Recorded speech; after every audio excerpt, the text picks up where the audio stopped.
Ladies and gentlemen, we've got the man, the myth, the legend, the David Daniel next to me right now. We're chilling, vibing, eating some chicken and stuff. Slim chickens right Just chilling out. here, courtesy of Miles. So, this is gonna be my first one of these doing these, like interview type things. I'm just gonna talk to some of my friends, some people that are into real big creative pursuits. Not gonna be anything serious. I'm not gonna be like totally like quizzing David about everything here. But I got some questions we can go off of about creative stuff. So David, for those of you that don't know, super smart dude, super creative, awesome guy. He's part of a band. He's been involved in all kinds of related things. For kind of starting out, I kind of had it like chronologically going. So like, what were some of the things when you were growing up that kind of like inspired you creatively? Well, I have like a big family of musicians.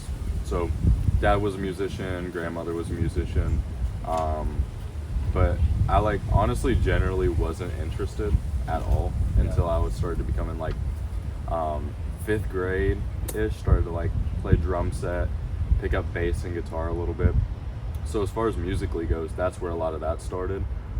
And so I got into some bands early on, but I grew up in more of an eccentric household. So I was always kind of felt like I was like, I had parents who were like into weird music and weird art and weird movies. And so I was kind of like raised on all of that kind of stuff. Like growing up, I didn't have cable or anything. All the movies I watched and TV shows I watched were like from the 80s or like movies that my dad and mom watched. And so, I feel like I grew up in more of an eccentric household, and I originally did not gravitate towards it. But, as I start to grow up a little bit and mature, I found that you can use that kind of interest and employ that in maybe more serious and professional things that you do.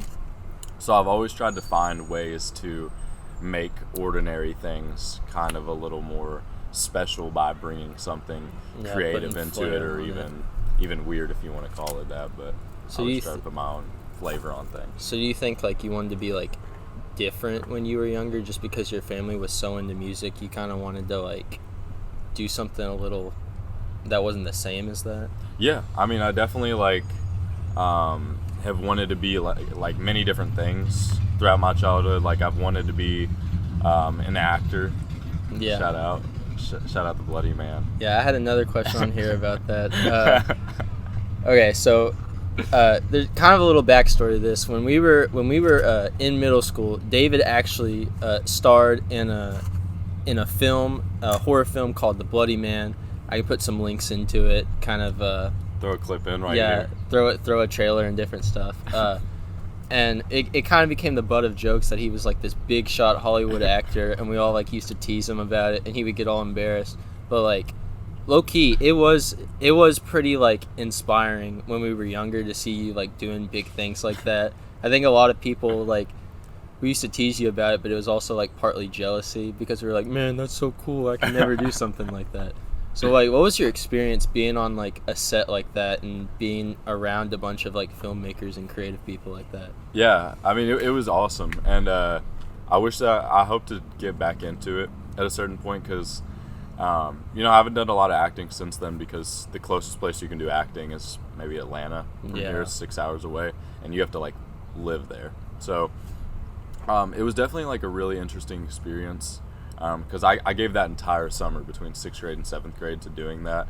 And I did learn a lot, but I mean, most of that learning was through mistakes that I was making often. Yeah.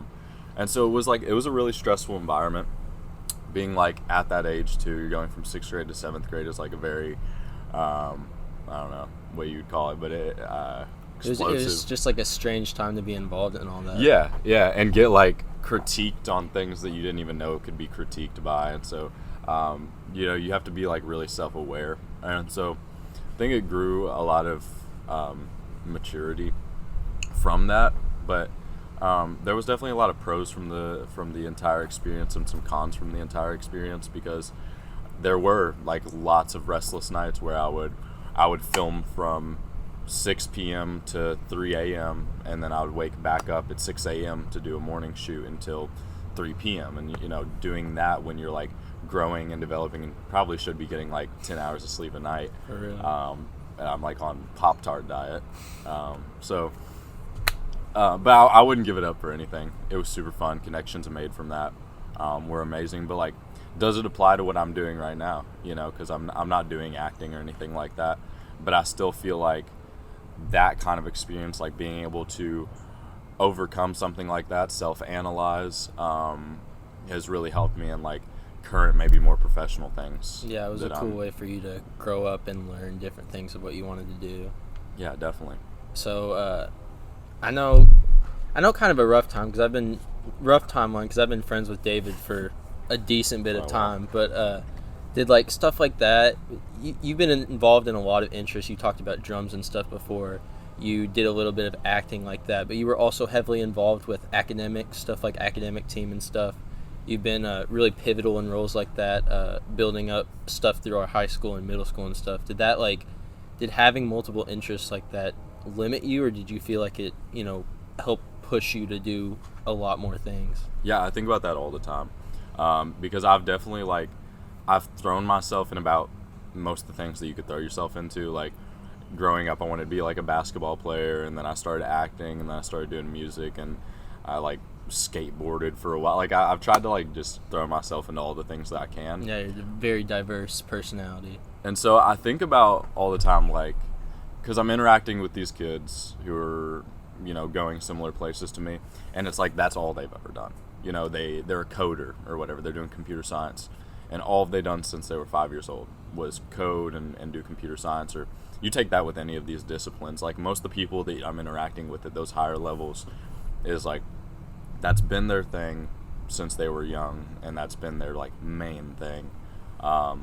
But for me, I didn't really start to focus in. Like I'd always been like academic, but I didn't really start to like focus in until summer between sophomore year and junior year, when I really started to get like a game plan down. And so yeah, sometimes I think about like where would I be even higher if I had started when I was in sixth grade, or if I just had that guidance in general. But I think there's something like incredibly valuable to like trying all these things and really throwing yourself into things and like figuring out you suck at them, or just doing something wrong for a long time. Yeah, it's like the process of doing allows you to get a wider lens of what you're wanting to like accomplish in the long run. Yeah, and especially like just doing things wrong. I'll look back at like things that I'm doing right now, and I really had to learn the hard way, especially being I know a lot of people have to experience, because you just don't have that tool set like for you all the time. So you really have to like figure out your own process for things and figure out what works for you and what doesn't work for you. And I see a lot of kids who've, they've had that for them, and maybe their parents did what they're doing, or they had that generational intelligence when it came to a certain field. But I would give the struggles that came with not knowing what to do at all, over having everything set up for me, even if it means that I would have like maybe been in a quantitatively better space. Yeah, but like at the same time, the mistakes that you made along the way they haven't defined you. You've been able to push past them and like branch into other interests and stuff and become a better person for it. Yeah, and my favorite thing is that a lot of those mistakes have defined me, and that's also something that's like much more valuable, is that like you're able to bring experiences in, because like going into different pursuits, it's not only valuable that you went into those pursuits, it's valuable that you were around people who also really love doing that thing. Yeah. So even taking something like music, like I don't ever plan on being like a professional musician, but the experiences I've had around people who do, like that's really valuable, even more than just like playing music, is to like really immerse yourself in a different world, and a different perspective of people. I think everything in life is just about like perspective, and for me personally, the more I have of it,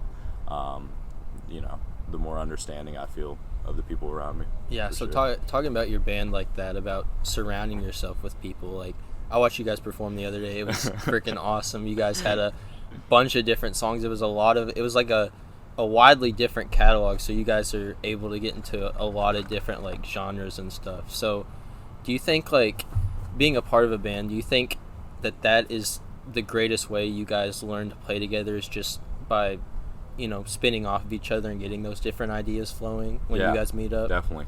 I've been in bands since probably like 6th grade. Probably been through 4 or 5 different bands.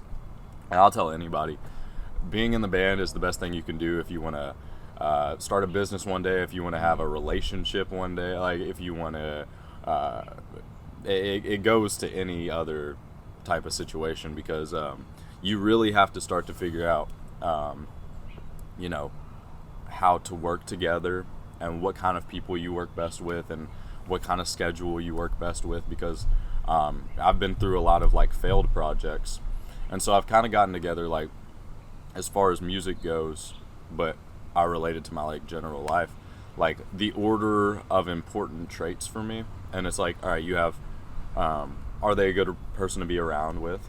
Are they good at playing music? Are they creative? Because I like to write music, so I want other people who can write music too. And at first, maybe my order of importance was like how good they are at playing music, like their instrument, how creative they are, and then you know, do I get along with them? Because I'll figure out a way to get along with them. At first, that wasn't like the most important thing to me, but I've played with a lot of talented people, and I figured out that I'd rather play with people who are just learning their instrument today, but are just good, genuine people, than someone who's just killer on guitar or whatever instrument, but just maybe isn't a good person. And so I try to take that to general life too. It's like, you know, picking people for how they're able to interact with you, not like what they provide to you, I guess is something that I've learned that was really important just through playing music. And playing music is like hard. So like orchestrating something like Porch Fest, something like any of those, you know, it takes months and months of practice. And so learning how to gear up for something like that was also very telling. So I really like that idea of like, you know, perspective changings over time to be able to allow yourself to grow more, even if like people around you aren't on the same level, you can still like learn a lot from them. But kind of going into one of the points I had written down here before, you had talked about like how collaboration helps you with relationships and stuff, and you've been in, not trying to get super personal, you don't have to reveal anything that you don't want to, but you've been in a long-term relationship for a long time. Your girlfriend, I met her multiple times, very nice person. How do you think that she has you know, changed the way you view things, or kind of like attack things creatively, or how you manage balancing a relationship with also getting involved in all these different pursuits? Yeah, of course. I mean, we've been dating for more than 3.5 years, and it'll be 4 years next October. And so, but we've been interested in each other and in each other's life since we were 6th grade, you know? And so when you're around each other for that long, you start to kind of morph, you know, personalities, because you're really developing with each other. You think 7th grade through senior year, how much you grow as a person. She's been there for all of it. She's been there with every band that I've been in, every, like, we were talking about like little stupid pursuits like that. Like I remember like I was skating for a while. Like she was there for that. Yeah, sees all the ups and downs. She's been in all my videos, like things like that. She's been there for everything. And so, you know, she's been my bedrock for all of that. And she's behind the scenes on a lot of stuff, and you have to have someone there who's encouraging you to be your best person and to take risks and give you that comfortability in your life. And that's what she's really provided to me, is just being with her. She makes me feel very comfortable to kind of go out and take these risks, or you know, encourages me to do things that might fail. And you know, I didn't start accomplishing things like on a large scale until late junior year, summer between junior year, senior year, and she was there for all of that too. And so she had stuck around from me being like Mr. Bloody Man to being maybe a more high accomplished person, and she was just important there as she was now and some of those important accomplishments. I think like when I was winning Boys Nation president, I was calling her every night, and she was briefing me and encouraging me and giving me insightful pieces of information, and she's a first lady type of figure to me, and she it's important to have a woman there, especially to balance you out emotionally. I think as a man, at least for me, sometimes you get too convoluted in the ABCs of things, or I gotta do this thing, then this thing, then this thing. Yeah. And so how she's been really important for me is just being able to see when I'm being that way and say, hey, it's okay. You can calm down a little bit. You can think about this perspective. You can acknowledge how this person feels. And accomplishing things staying in touch with the emotional side of things is just as important as staying in touch with like the logistical side of things that maybe I'm better at. Yeah, you don't have to like keep going down one avenue when she like helps you open your eyes to go to different ways of challenging. Try this thing. Maybe what you're doing right now isn't working, and Yeah, this is definitely not like professional relationship advice, but I mean, I've kind of found the same thing. I've been in a long-term relationship, not as long as David, but at the same time, I definitely agree with that. Like finding someone to support you and in your interests, and also finding someone, not even just relationships like romantically, also like platonically with friends and different stuff. You had talked about that before.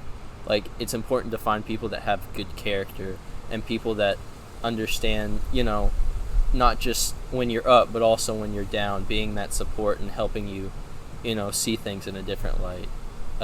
Talking about Boys Nation, you had gone out about that. Kind of a bad segue, but no, let me find it. So this was summer 2023, right? When Yes. you achieved it. Yes. So Boys Nation, I'll probably have to throw in some more links and exposition for that, but that is a giant collection of people from all across the United States. Is that what it is? Yeah. Representing different states and stuff.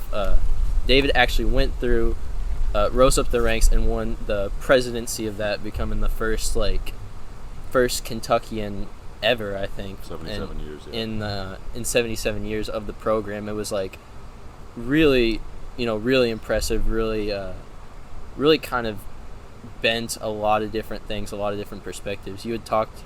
We had like conversations before when you had come back about how you got to explore a bunch of different perspectives of different lawmakers and people who visited the program, and you got to talk with some people and see things you had never like heard of before, and you used that to kind of develop this initiative and program which helped you win the presidency of that. What was kind of like the experience? I'd read an article where you were talking about like as you were growing with that, you weren't really aiming for the presidency, but you were taking it like one step at a time. How did you ultimately go towards winning the presidency of that and kind of accomplishing your goals of your plan to help state politics and stuff? Yeah. So it started at Boys State, and I actually just got back Friday I counseled this year's Kentucky Boys State. But simulated government type of thing. You start at the state level with the Boys State program. 2 people from each Boys State go to Boys Nation.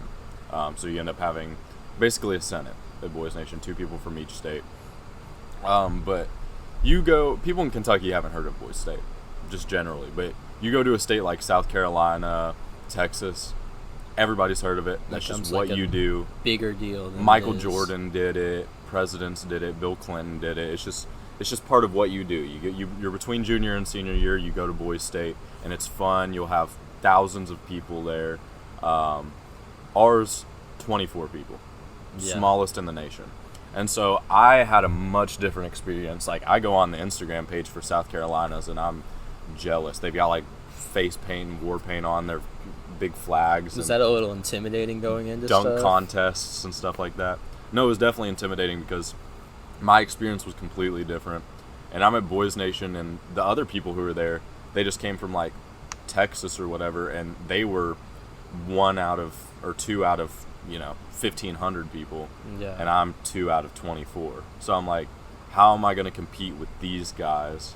But the strategy that I developed being there with 24 people was, ended up being a lot more valuable than the one that you got from being able to do it with 1,500, because when you're with 24 people, you're sharing the same bathrooms, you're sharing the same showers. Yeah, it's really in the same intimate and orientation. personal. You can't hide these aspects about yourself, and so you're at a big boys state or something, or you can just take it to any political situation in general. You can succeed by just pretending to be this type of person or portraying strength 24/7, especially with 1,500 boys being around. That's what they're going to gravitate towards. But for me, what worked was like making these really close, genuine connections with people, being vulnerable just as much as you're strong, admitting to your flaws and maybe things that have happened in your life that motivate you to be certain ways. Stuff that's changed your perspective. As opposed to just hyping up a bunch of 17-year-old boys. And so I went to Boys Nation, and it ended up working out better with that strategy of just trying to make genuine connections with people. And when you get to Boys Nation, everybody was like governor at their boys state.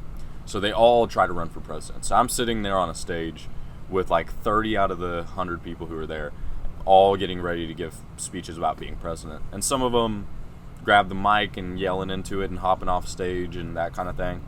I just kind of went up there calm and collected, and I didn't try to tell them about all the things I was good at. I tried to tell them about the things that I'm bad at, and that my vulnerabilities and things that have happened in my life that are bad, and how that motivates me to make certain changes. And I think I learned being there that people are always going to disagree about policy and about action, whether to do A or B. Yeah, but everybody has the same moral fiber at the end of the day, and these inherent wants that you have, and you want to connect, and you want to feel heard and feel loved by your peers. And that's something that isn't split Republican or Democrat. And it unifies everyone, kind of like looking for those ties, those human connections of stuff, and kind of like it sounds like just the key to your political win in that like hemisphere was just like looking for openness, honesty, true vulnerability, because like you weren't putting on a face or a show or anything. You were just out in the open being like yourself. And I think that's really noble of how that could be applied to different politics in higher, like, I don't know the right way to phrase it, but like higher political spheres of sorts. Well, thank you. Yeah, it doesn't matter what side of the aisle you're on, especially because I'm sure we're about to get into a very heated presidential election.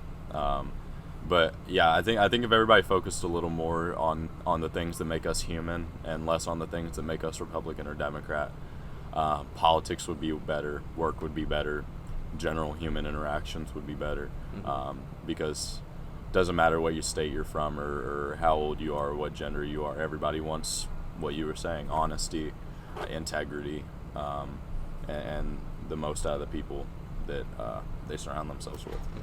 So just trying to focus on that.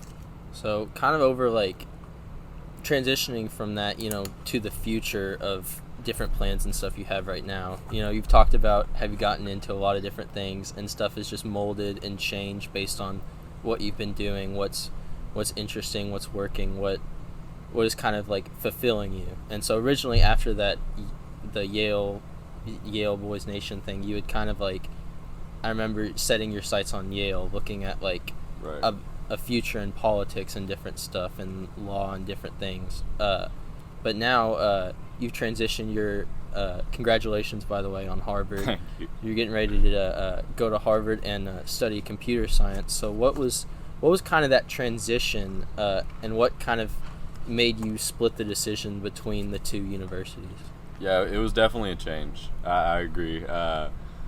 Well, I will always see politics in my future. But first, I feel like politics is not just government. This is politics right now. That's politics.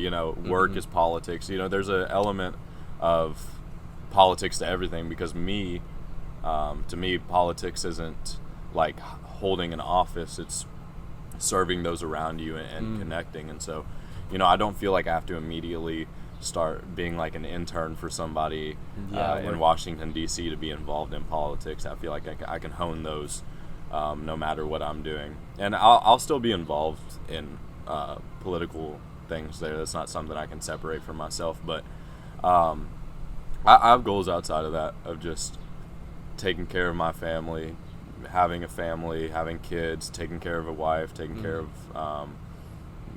relatives around me. And so that's always going to be my number one goal before I try to like serve a city, serve a country. I want to serve myself and those people around me who matter to me. And part of that, even if people maybe it's taboo to admit, but part of that is money. And so I do want to get a job that makes good money, but that I like doing.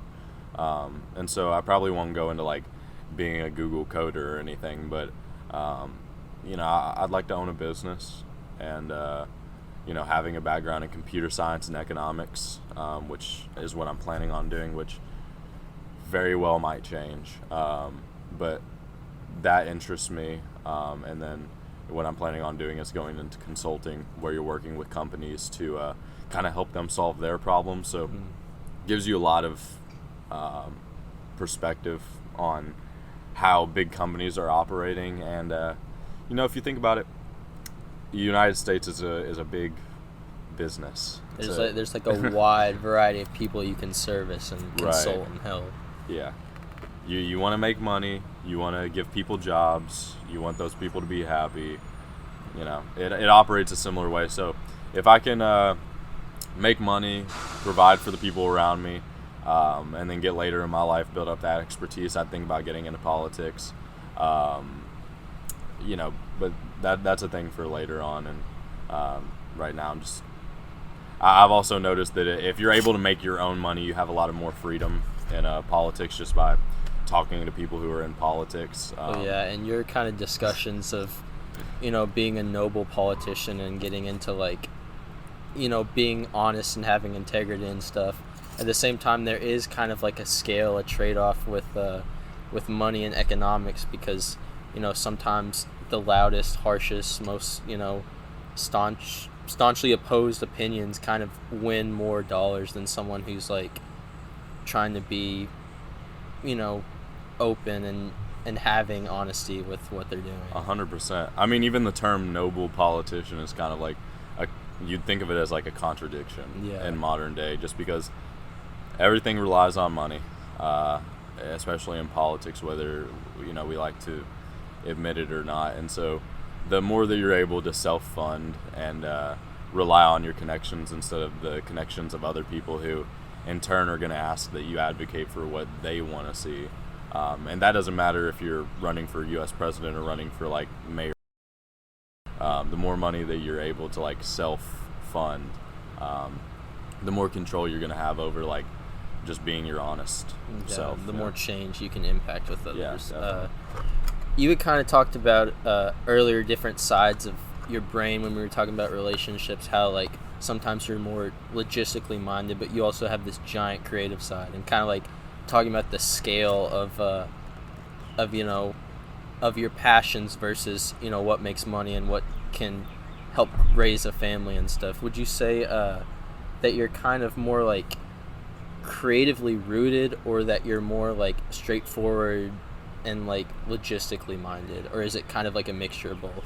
Yeah, it's a mixture of both, because you have to be creative. You don't have to be creative to be logistic, but every logistic person needs someone creative there. Mm-hmm. But the harder thing that I've learned is all creativity needs logistics. Yeah. 100%, because I've been in bands with creative people and I've interacted with creative people all the time, and you'll sit there, play music together for 2 years, and nothing gets actually done. Which it's fine to just have a fun time, but like I've always found a spot by bringing logistics into my creativity, because creativity without implementation is just, twiddling your thumbs, really. That's a quote. Put that down, guys. That's a crazy quote right there. Yeah, that is some I'm real using some proper verbiage. Some real knowledge. You got to have, you got to take actionable steps, because you can have like thoughts and ideas, but at the same time you've got to put your foot forward and like start doing things.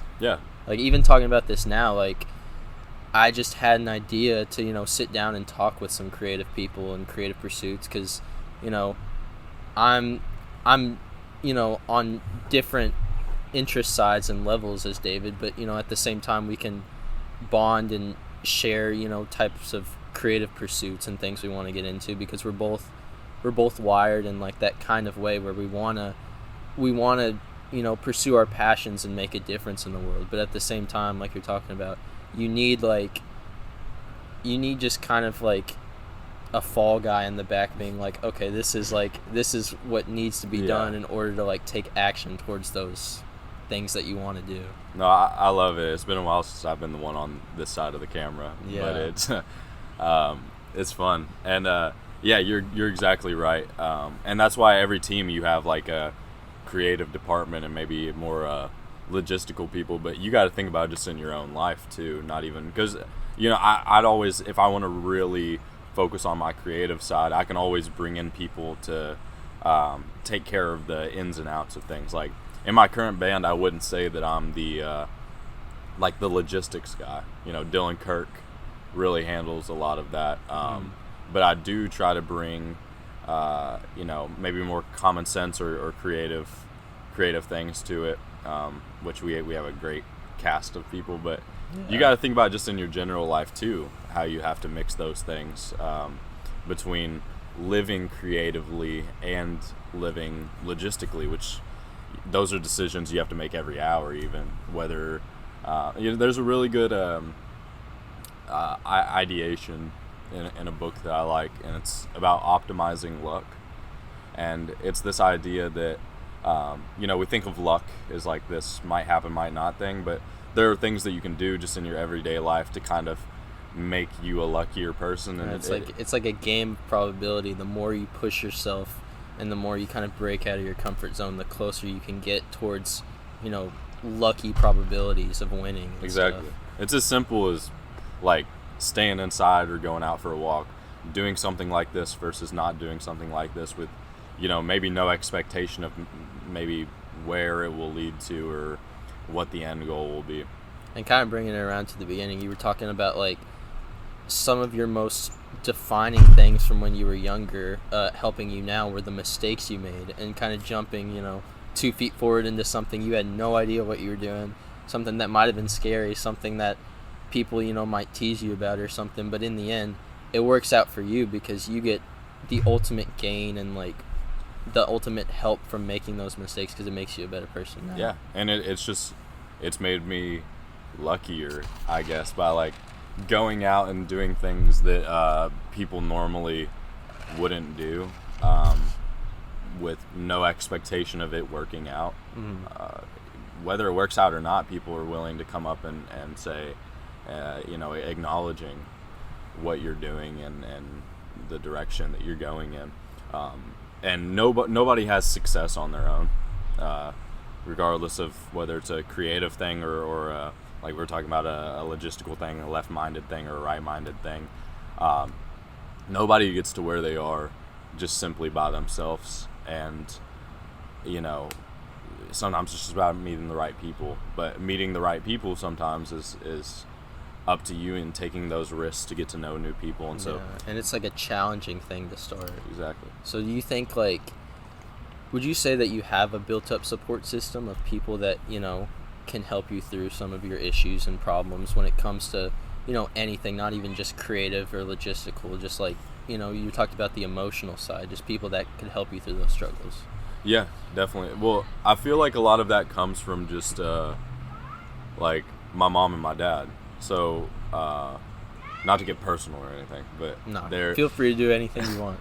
They're separated, and they have been for most all of my life. And so my dad has always kind of been that right-minded type of person, 5-year plan type of guy.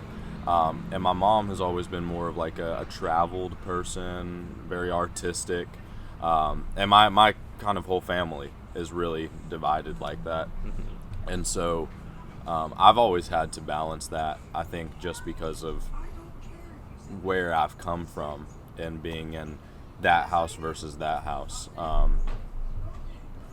Shoot, I'm a bad interviewee. I totally forgot the actual question. You're good. So do you think that like that dichotomy between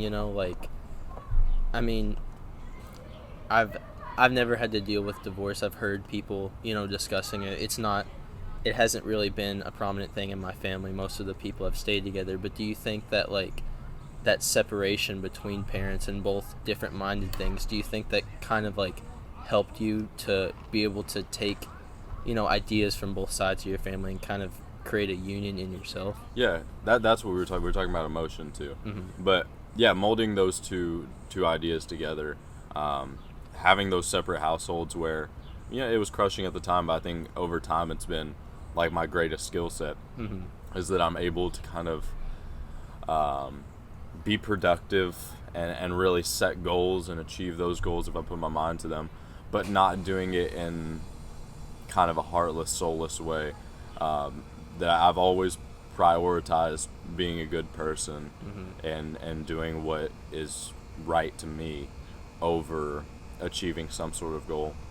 And that's why, even if you take it with the Boys Nation stuff, I feel like there's many ways I could have gone about like getting to that spot. I could have really researched my policy. I could have really prepared for a debate. Because there was a lot of stuff that I did where I failed. There was moments where I failed throughout that process, and I had to recover and keep staying on my feet.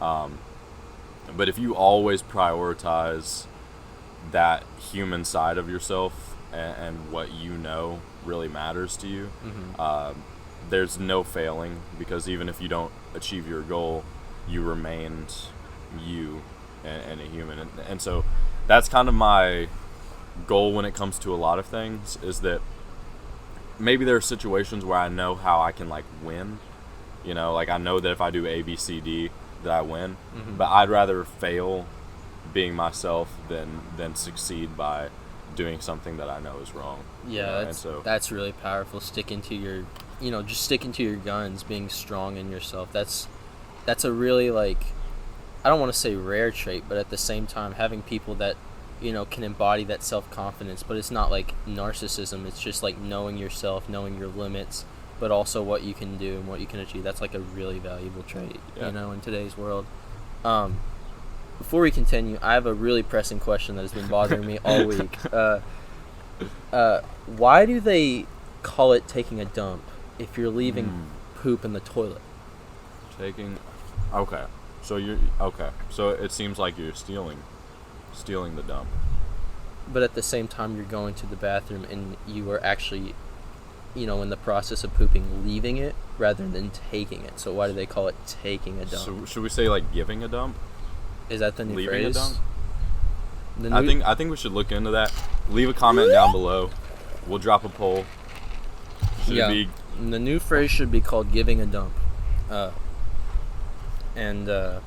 There's not a great transition to next question. It seems more proper. It seems more polite to give a dump than to just leave it. Like if I went to your house and gave a dump, I'm like, I'm being kind because you've invited me to your home and stuff like that. Yeah, you're like a magi, So, transitioning from this very intellectual conversation. Those have been my favorite questions so far. Yeah. Okay. So, it's not going to be as good as the last question, but recently you underwent an intensive application process to become a Coca-Cola scholar. I also applied for this program, but I it was just kind of a shot in the dark, preparing for all kinds of scholarships in college. Like, if you are in college, you know what I mean. If you haven't gone to college yet, it's a process where you just create applications and resumes for yourself, and you just apply to as many as possible. But, I read some of, the Zoom process that you had to go through and the different things you did to build your resume. You've obviously had a lot of interests that have helped to define, like, a good application and stuff. What was that process like applying to become and then eventually becoming a Coca-Cola Scholar? Funny thing, when I got to the regional finalist stage and they set me up with an interview like Zoom link, I actually like overslept my scheduled interview. Nice. And I had to rush awake and be like, please. And they finally gave me like a redo. And so I was like, I knew when I got into the interview, like the first thing I have to do is like try to crack a joke about it and like ease the tension. So even Coca-Cola Scholars are good at waking up out of bed sometimes. But yeah, the whole process was really good. Generally, just with like applying to colleges and scholarships, the most valuable thing is like, how do you sit down and sum yourself up with how many ever words a Common App essay is, like 1,300. Just simple essay. How do you describe the first and last 18 years of your life in 1,300 words, and what that means about you, and also like sell yourself a little bit. That whole process was just kind of like really interesting to me and interesting to other people that I've talked about. And what I've noticed with a lot of other people who have gotten into these colleges and programs and stuff is there's a lot of them who just know how to play the game really well. Yeah. And they've been set up on that course. Their parents got this scholarship. Their parents went to this college. And so since they were young, they were on like this trajectory, and they did all the right things. And there are certain benchmarks that if you just meet, you will get these things. Like, you start a nonprofit, you get this many volunteer hours, you become president of 2 things, you take this many AP classes, you get this score on ACT, and then you'll get to where you need to be. Like, those benchmarks exist, but does that make you actually as valuable of a person to the college as compared to someone who maybe didn't reach those benchmarks but really had to figure out on their own how to like optimize? Because like my dad went for like a quarter of college at community college, but like barely graduated high school, and so I wouldn't say that I started to get a lot of guidance on that kind of stuff until I got into like my early junior year. And so, as far as Coke Scholar goes, it was a great program, and each time it kind of whittled down a little bit. It was obviously really exciting. Yeah. But the whole process is you do have to be your own businessman, right? You do have to be able to sell yourself and analyze like what about you makes you important or special. What makes you like stand out compared to everyone else who meets those benchmarks? Right. Because how many 35 ACTs are there out there? How many people who are valedictorians? When you get to that level, it's not hard to come by. And to me, I've met, say, the top 100 people in our grade in the country, or a lot of them, a majority of them. And I still meet people every day who impress me more than them. Because, when I talk to anybody who's applying to colleges, applying to scholarships, of course you want those scholarships, and of course you want to get into those colleges, but it's definitely not the end of your life or anything, because you hold this really, really high opinion of people who are able to get those things. But I can tell anybody firsthand that I've met a lot of amazing people, and I've met a lot of people who are no better than me or you, or especially because I've worked my way up the ranks, and I didn't start as somebody who was just naturally in these types of programs. I really had to like break my way in, and so I've learned both sides of it. I've learned how to play the game, and I've learned how to know when to not play the game, and those are both just important because winning and getting into the thing and getting the money isn't always the goal, especially with colleges. Like, I know a lot of people who are really sad about their college decisions, but it's for the best if you don't go to the college that, like when you get denied from a college, it's a mutual deny. Agreement, It's just, yeah. this isn't what's for you, and that's fine. That doesn't mean that you're any better or any worse. And so I do meet a lot of people who maybe have a perception that they're better than certain other people because of things that they've achieved. But I can tell you, I don't think that's not what I value, and that's not what I think other people should value and others either. Yeah, I'm definitely a strong believer in like everything happens for a reason type of like, you talked about how you can make different decisions that increase luck or increase unluckiness or stuff, but it's like at the same time it's sometimes things just happen and they're outside of your control, but that doesn't mean that there's a bad thing or a good thing. I mean, you talked about a book that inspired you earlier. I've been reading one recently that's talking about kind of future plans for your life and setting yourself up for success and increasing that luckiness, and it was kind of talking about the yin yang of like happiness and stuff, how some people see happiness where being happy is the positive thing and being unhappy is the negative thing, and either one's good, like you're in a happy mood this week, or you've had a bad week, you're unhappy, but like there's never going to be a point where you're truly happy. It's just a direction that you're going towards. You're always wanting to be happier. It's not like an achievable thing, and I think some people get caught up sometimes in putting a label on themselves like that. And kind of growing up, like you talked about in school, people, they look at the letter grades, the numbers, they assign themselves very analytically, like this is my value as a person, but that is, like you said, that's not what has to define you. It changes based on different people, and I mean, you've obviously, like you talked about, there was a switch that flipped inside you where you like applied yourself, and especially talking about your junior year when you really like focused up. You were taking, I think, 8 or 9 AP courses at the same time. Yeah. Some of which were self-paced. You pushed yourself so hard, you kind of outpaced the curriculum that was available at our high school. What kind of made you decide that you wanted to value, education in such a way where you're pushing yourself to the limits and boundaries of it? Well, I did like flip a switch, but it was kind of a mutual decision.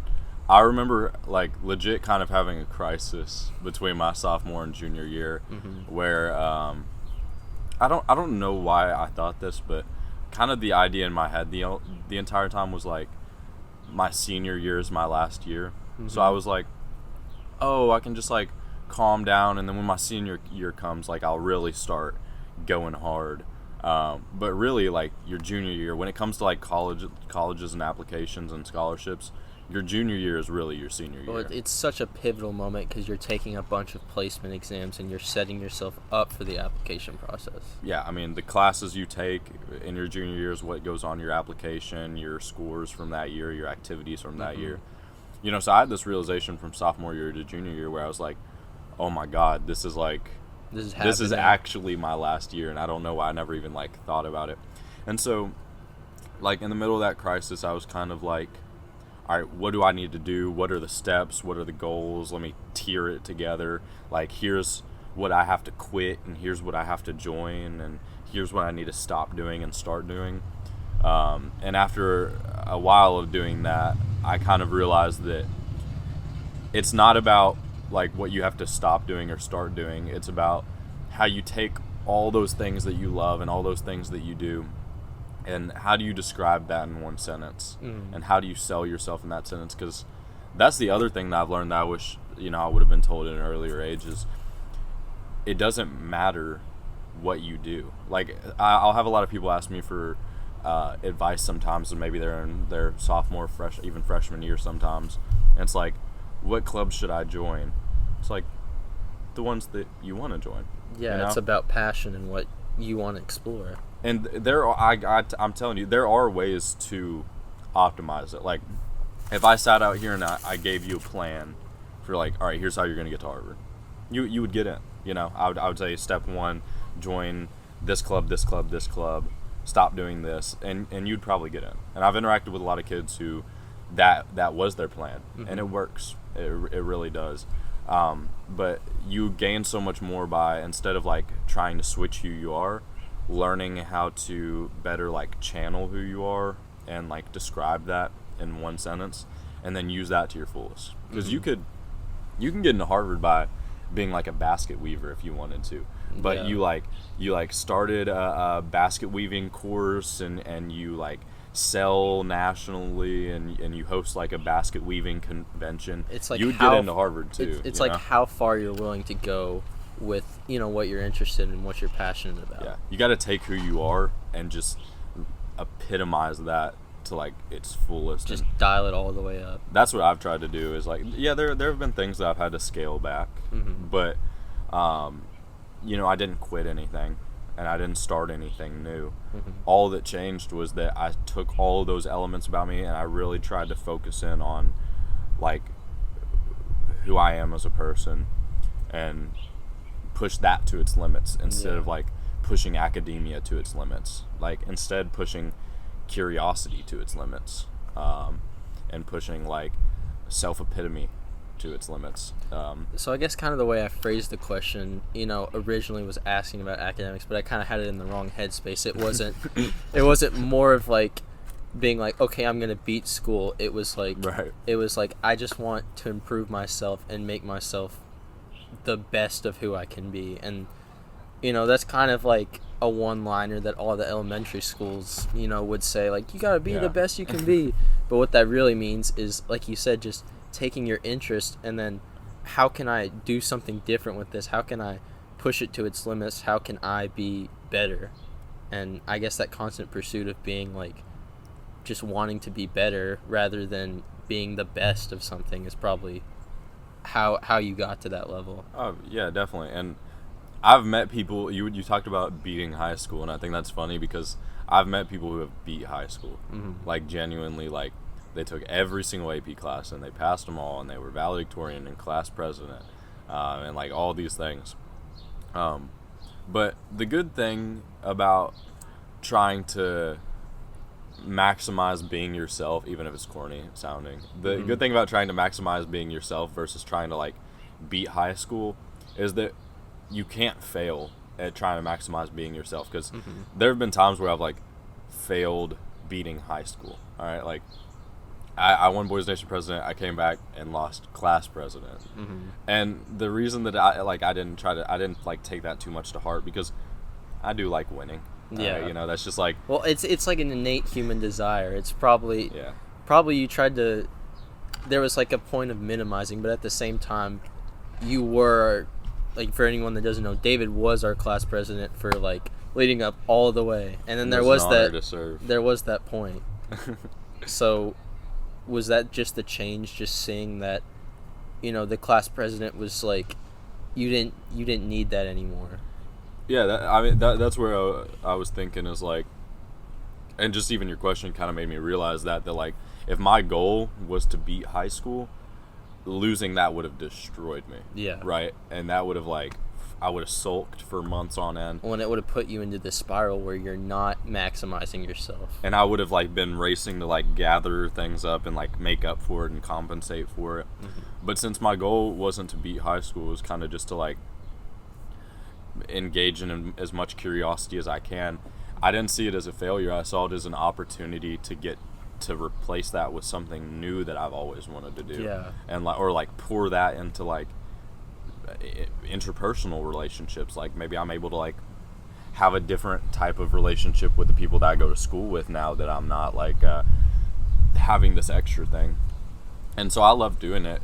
But if my goal was beating high school, I would have been crushed. But now I look back on it, especially as we've gotten past senior year, like, it didn't matter much to me that I lost. And did it change my like senior year experience?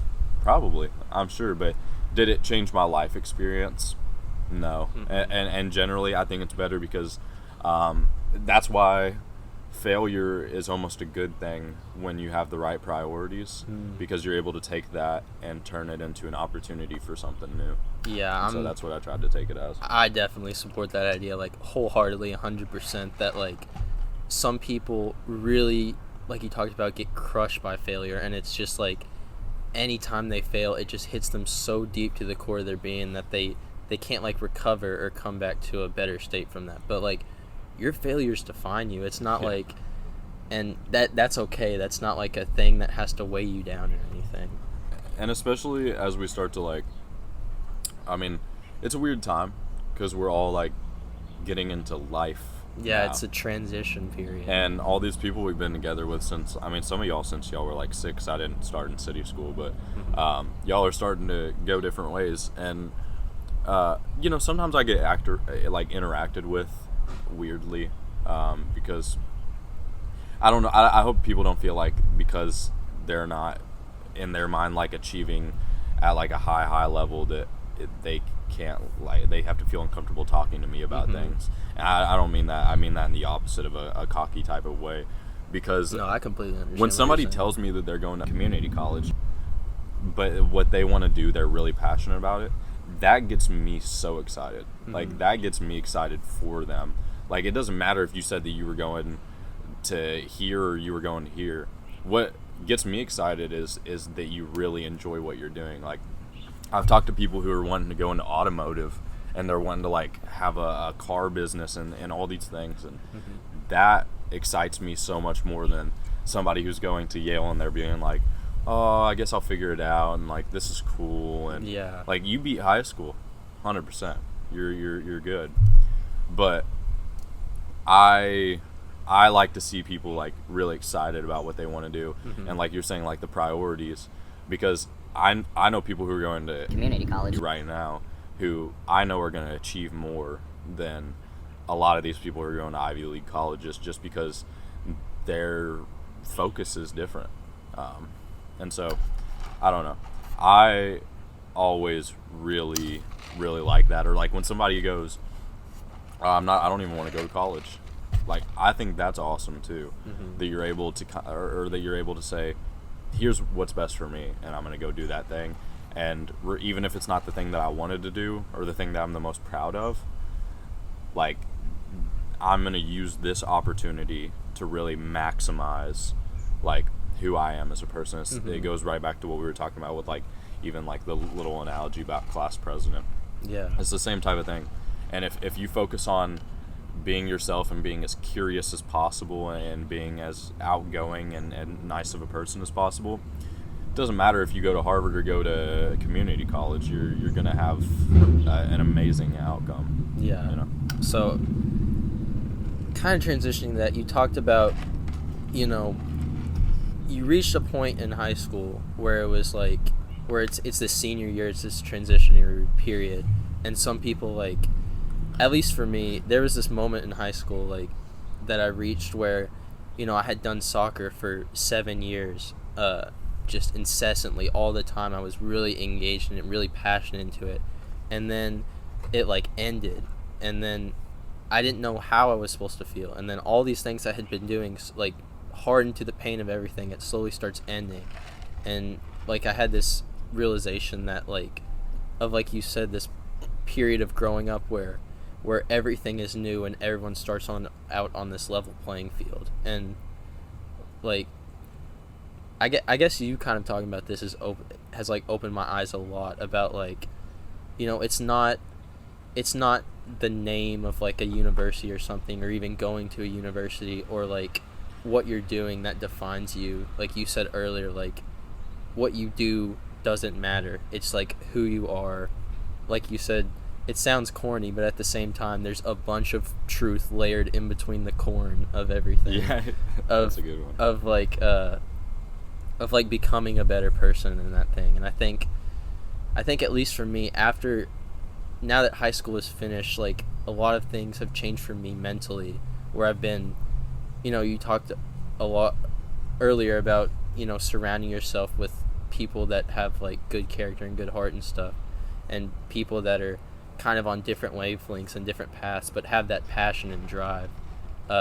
It's kind of been a change for me, because I tried to surround myself with a ton of people in high school, but at the same time I felt like I would put on a mask or a face for a lot of stuff, and I would never truly be myself. So kind of getting into a question for you, what would you say to like people that are trying to explore that passionate side of stuff, people are like really afraid of what other people would say, or what kind of like how they're bound socially to school or whatever they're doing. Yeah. I mean, I think the first step is stop holding yourself hostage to things that you don't want to do. 100%. Like, I feel pretty proud of achievements that I've gone through in high school, but the only reason I feel proud of them is because I didn't feel like I was held hostage to them. Like, I really liked what I was doing, and that pivotal moment that I had between sophomore and junior year, if I would have decided to kind of play the game, I would have felt hostage to these things. But because everything that I was doing I really liked, but I like you said, like, I wanted to take it to the limits. You got to make sure that everything in your life and the people that you're interacting with are what you want, and you have to take chances to say, well, I like this thing, well, I like this person, but you also have to be understanding of when you find out that you don't, and separating from that thing and saying, this just isn't for me. This person just isn't for me. This activity just isn't for me. And so being self-aware is the most important thing, because I've also gone through a lot of situations where I was around people who weren't good for me, and I allowed them to kind of hold me hostage, or I was doing things I just didn't want to do, and I was allowing that to hold me hostage. I just think, luckily, like, the things that I really enjoyed happened to be things that are, like, conventionally attractive to colleges. But if the thing that you enjoy is something else, do that. And obviously it's idealistic to say don't do anything that you don't like doing. Yes. But what's always been good for me is finding ways to make things fun, and I've always tried to do that with anything that I'm doing. Like, school sucks, but there are things that you can do to make it fun. Yeah, there's little pockets of interest and stuff, and lots of lessons that you can learn from it, even if a bulk of it might not seem initially interesting to you. Like, it's still sillyish, but the class president thing, I always look back to that because, like, I feel like, even though it's a small thing, winning class president sophomore year was, like, it was a big deal in who I became, because that was, like, in my mind when I really started to open up and, like, be a little more confident and willing to engage with that creative side of myself, because the original goal wasn't to just, like, win class president or whatever. It was, I noticed this thing, and it wasn't fun. Like, I watched it happen the freshman year with, like, the class officer races, and it was just, like, little flipgram videos, and they were, like, 30 seconds. It was like, this is who I am, here's why you should vote for me. So I got into my sophomore year, and I was like, this could be 10 times funner. And so I tried to make it like a video and like an engaging thing. And so and if you do that, it doesn't matter whether you like win or don't win at that point. So I try to bring that attitude into everything that I do, where it's like, let's just try to make this fun. Yeah, just changing the game to be more exciting. And that makes the things that you don't want to do a lot more enjoyable. And I did that with a lot of things. Like, there were a lot of activities that I finished in my senior year that I did not like doing my freshman year or sophomore year. But not only leaving and separating from the things that you don't like to do, but taking some of those things you don't like to do and finding a way to kind of personalize that experience for yourself. Yeah, putting it in a new light. Two more questions kind of as we're wrapping this up. Kind of for me, you talked about sophomore year, how you really opened up as a person and gravitated towards things that, helped your personality, which has helped you to do all these different things we've discussed. But kind of around that time, I was at this little crux in my life where I was really trying to, like, push really hard into a healthy lifestyle and, like, really get into working out and stuff. And that was something that David and I connected a lot with in between classes. Was David had worked out a little bit before me, so he kind of had this little head start on stuff. So I would look to him for some advice about different things. And so I've really taken off with, wanting to involve myself in that.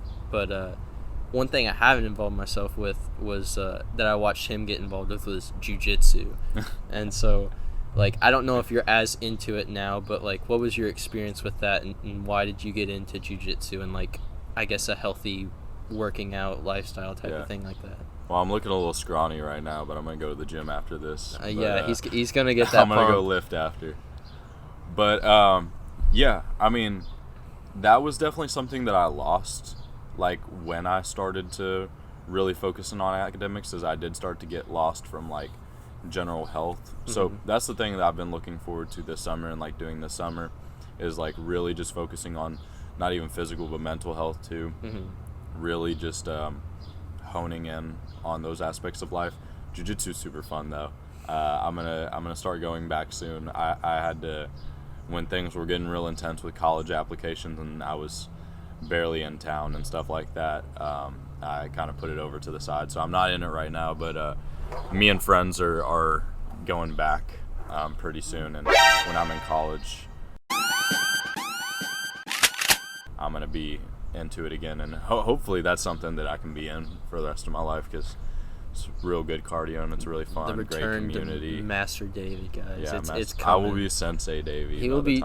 He will teach you the ways. I'll have to get into it too at some point. It sounds like a lot of fun. I'll have to try it. You should. I think me and Spencer and a lot of those guys are gonna start going back soon. It is a little expensive, but if you're able to, but it's worth it to finish try out something the new. summer strong. You know?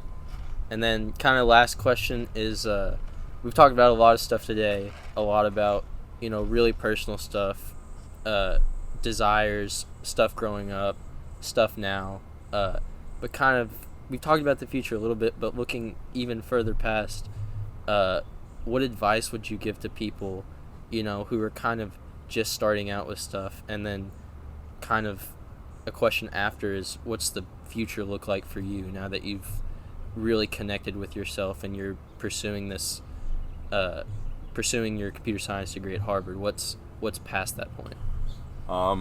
My piece of advice is that you're going to make impact no matter what. And it might be on a small scale, might be on a large scale, and it might be good, it might be bad. But every time you interact with someone is an opportunity to make an impact in their life and make an impact in your life. And so take advantage of that the best that you can. You have limited time on earth. You have limited time at the age that you are. You have limited time around the people that you're around. And you never know when it's your last time being in a place, last time being in a situation. And so every time you're in an environment, you have an opportunity to impact that environment in a positive way. And we often lose sight of that. And it's just like it's little things. I was with my granddad the other way, and we went and ran errands around town. He lives near, and every time we went into a shop, every time we went into a grocery store, anything like that, every person he interacted with, I saw him put a smile on their face. And that's something that we forget that we can do. Like, when you go buy something and when you go see a stranger, you have the complete power to make their day. Yeah, you have the power to influence kindness and stuff, even in the most simple ways. Yeah, and we don't even realize it. It's just on a day-to-day type of thing. And so the more that you're aware of that, because it's really easy to get lost from that, and that's something that I'm currently trying to do. All of that comes back to you. All of it, and the impact that you make for others is the impact that you make for yourself. And so I don't know, I think that's my piece of advice. But for the future of me, I hope to go to college, and similar thing as high school, I'm going to throw myself into everything that I can, and I want to learn what I like and what I don't like. And the thing that I've learned is that you have to have a plan with a certain level of uncertainty. That you have to know that most of your plan is going to go wrong, and you have to be okay with that. You just have to be open to be flexible and go with the flow with whatever happens. Having too much of a plan is just as bad as having no plan at all sometimes, And so my plan for going to Harvard is to almost have no plan. And I have directions that I like to go in. And I know where my end goal wants to be, and I want to take care of my dad, take care of my mother, and take care of my lady, and have kids, and that's my end goal. And the extenuating circumstances around that doesn't matter to me if I'm able to achieve that. David, thank you, super sir. awesome. Thank you for the opportunity. This was amazing. Thank you for the Slim Chickens. Are we sponsored yet? Are we sponsored by Slim Chickens? One day. One day. Guys, this was super awesome. This was super fun. I hope to do a lot more of these. Thank you so much to David for coming out. Awesome talk. Hope to see great things from him in the future. Shout out anything you want to right now before we end things. Shout out the Krown band. I don't know if we have any gigs booked yet, but we just had Porch Fest. I think we're on Facebook and Instagram and those things. We're going to try to drop an album this summer, so be looking out for that. And shout out all my lovely people and loved ones, and anybody who's watching. All right. Lovely people. Thanks for watching. Catch You're you all guys lovely later. people. See See ya. ya. Peace.